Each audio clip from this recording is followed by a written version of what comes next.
Valorant has just released a brand new cinematic into the game, and it has a ton of really awesome Easter eggs, cool surprises, and hints for the future of the game. So I thought I'd do an in-depth breakdown, breaking down all of the important little parts that you may have missed in the trailer. So let's jump right into this. Alright, so the cinematic opens by telling us that we are in India, which will be the location of the brand new map.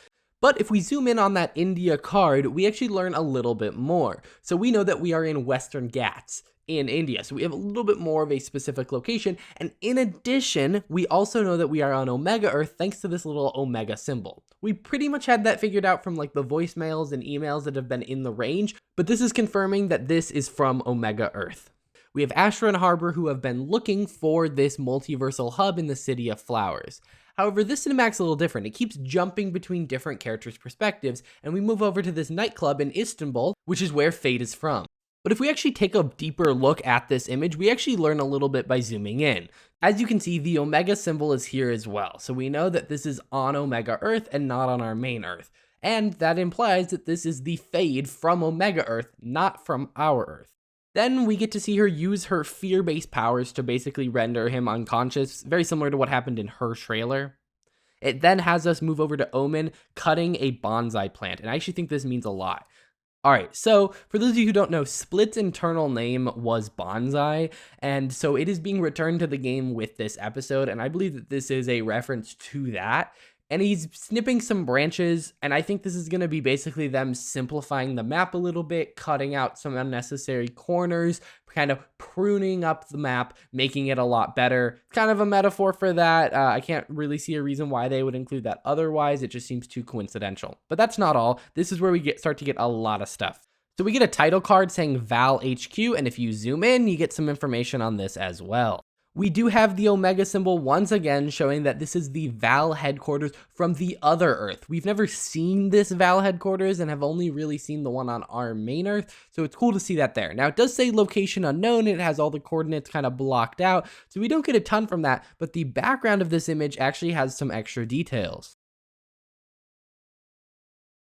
So first off, we get to see the Legion logo twice. See, there's a little bit of a difference between the two Earths. On our main Earth, the Valorant program is basically a secret squad of agents. On their Earth, they are famous. They have comic books. They are a big Valorant Legion. And so that's one of the key differences. This again confirms that these are basically the quote-unquote bad guys from the main character's perspective. We also see some random equipment. We see an operator in the shot, but what's more interesting is that the architecture of this seems very, very similar to the architecture of the base on Alpha Earth, which seems a little interesting. That may mean it's in the same location, which if it is, that does mean the other Earths know where each other's bases are, which would be an interesting story thing to think about, but we don't officially know that. This is just kind of a style that Valorant likes to use. All right, next we get a shot of Sage and we get her locker. And there's a lot of stuff that we can break down. A lot of it's just fun little, Sage insights, but it's really cool to see. But there actually are some like really big lore implications here. So she is opening a locker and we don't actually get to see the number on the front of the locker, but we get to see that the next locker is labeled locker 9. And it's really hard to read the locker beyond that. That could either be an 8 or it could be a 10, but this is important for two reasons.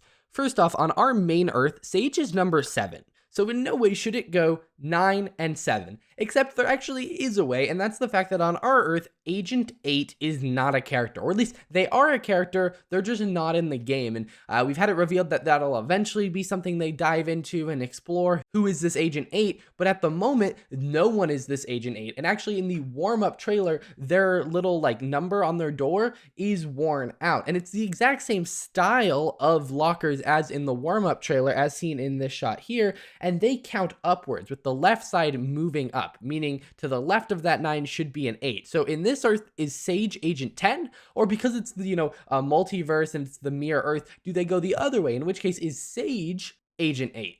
The only way this could make sense is that they just don't have an Agent 8 locker. It's kind of rumored that Agent 8 is off going somewhere or was removed from the Valorant protocol or something along those lines. So if that did happen on Omega Earth, then potentially they just removed their locker and it goes, 7 and then 9. So who knows? That is kind of an interesting thing to notice. But we get even more once Sage opens the locker, and there's actually a lot to break down here.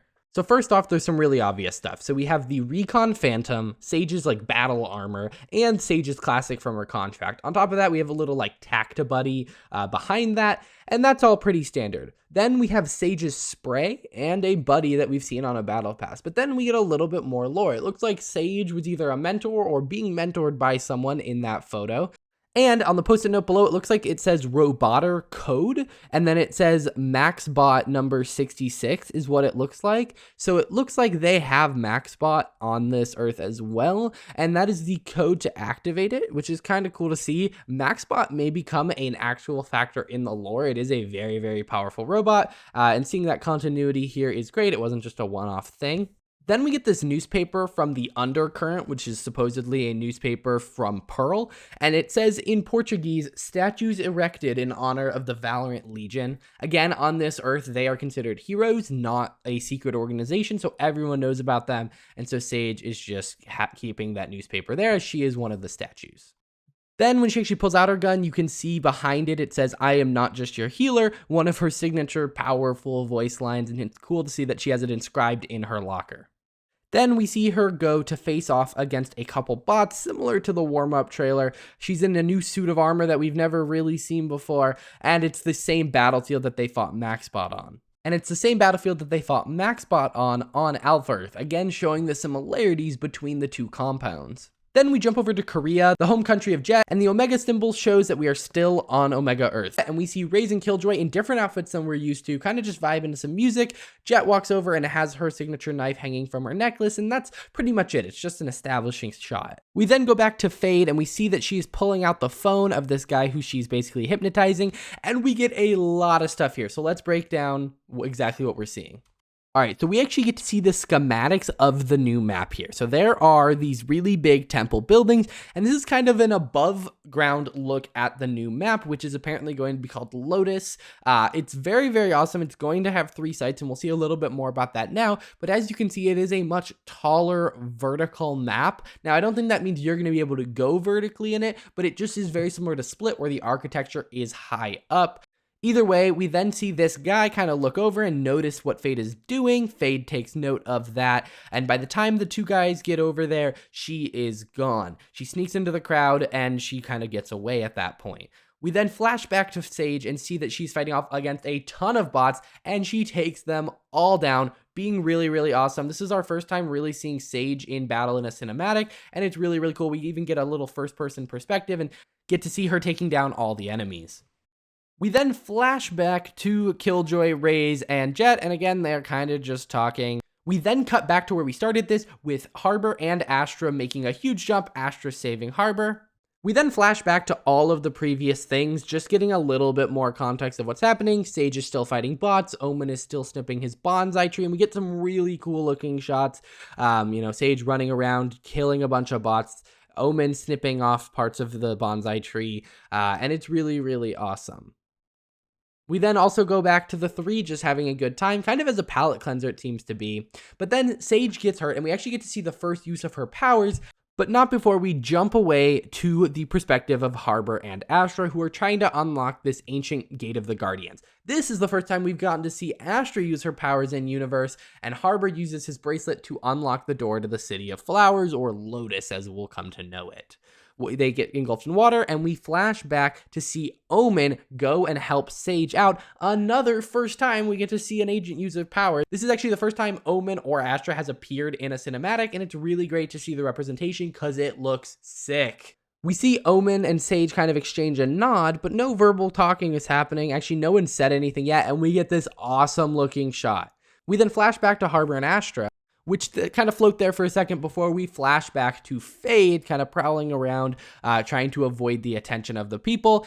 We then flash back to Omen and Sage after they've beaten every single bot, and we get this awesome shot of Sage cutting off the head of this robot. Really, really cool, using the Recon knife, and Omen kind of consults her. We then go back to Fade, who is in this club still, and she uses her Haunt ability, which looks really awesome to kind of paralyze the two guys and know their location. She relays the information to the other agents, including Jet and all of them, and we get this shot of a phone. I want to break this down.